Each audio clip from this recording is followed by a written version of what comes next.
வணக்கம். இன்னைக்கு பார்த்தீங்கன்னா, சிறகடி காசை சீரியல் இன்னைக்கான எபிசோட் தாங்க பார்க்க போறோம். அதுக்கு முன்னாடி என்னோட சேனலை சப்ஸ்கிரைப் பண்ணி வச்சுக்கோங்க. வாங்க கதைக்குள்ள போலாம். இப்போ பார்த்தீங்கன்னா, முத்து வந்து எல்லா விஷயத்தையும் சொல்றாரு. அந்த ஃபினான்ஷியர் வந்து எங்கள பார்க்க விடாம அலக்கடிச்சிட்டாரு. அது மட்டும் இல்லாம ஸ்டே வாங்க முடியாது. 10 நாள் கோர்ட் லீவுன்னு சொல்ல, இதில வந்து பார்த்தீங்கன்னா, அண்ணாமலை ரொம்ப அப்செட் ஆகி, நான் ஏன் உயிரோட இருக்கணும் அப்படின்ற மாதிரி இது பண்றாரு. 35 வருஷம் இந்த வீட்ல வாழ்ந்துட்டு, இப்போ நான் வெளியில போகணும்னா நான் எங்க போவேன் அப்படின்ற மாரி முத்துக்கிட்ட அழுவ.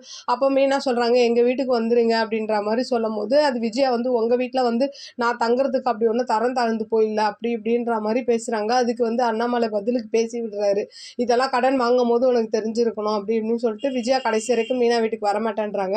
அப்போ அண்ணாமலை என்ன சொல்கிறாரு, நான் உங்கள் வீட்டுக்கு வரேன்ற மாதிரி சொல்ல, அப்புறம் ஸ்ருதி சொல்கிறாங்க, அப்படியா இருந்தால் நீங்கள் எங்கள் வீட்டுக்கு வாங்க, நான் உங்களை கூட்டிகிட்டு போகிறேன் அப்படின்ற மாதிரி விஜயா கிட்ட சொல்கிறாங்க.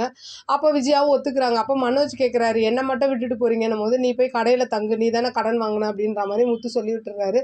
அப்போ முத்து என்ன சொல்கிறாருன்னா, காலையிலே எப்படியே ஜப்தி பண்ண வந்துருவாங்க, நம்ம அவங்க முன்னாடி அசிங்கப்பட வேணாம், அதுக்கு முன்னாடியே நம்ம காலையிலேயே கிளம்பிடுவோம் அப்படின்ற மாதிரி சொல்லி எல்லாம் முடிவெடுத்து எல்லாம் பேக் பண்ணி வெளியில் வந்து என்ன பண்ணுறாங்க, கேட்டெல்லாம் பூட்டிட்டு வெளியில் வந்துடுறாங்க.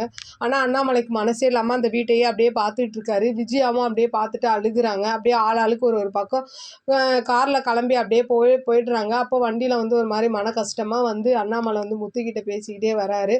அப்படியே இன்னைக்கான எபிசோடு முடியுது. பார்க்கலாம் நாளைக்கு என்ன நடக்குதுன்னு பார்த்து நான் உங்களுக்கு ரிவ்யூ கொடுக்குறேன். என்னோட சேனல் பிடிச்சிருந்தா லைக் பண்ணுங்கள், ஷேர் பண்ணுங்கள், கமெண்ட் பண்ணுங்கள். என்னோட சேனலை சப்ஸ்கிரைப் பண்ணி சப்போர்ட் பண்ணுங்கள். நன்றி, வணக்கம், பாய்.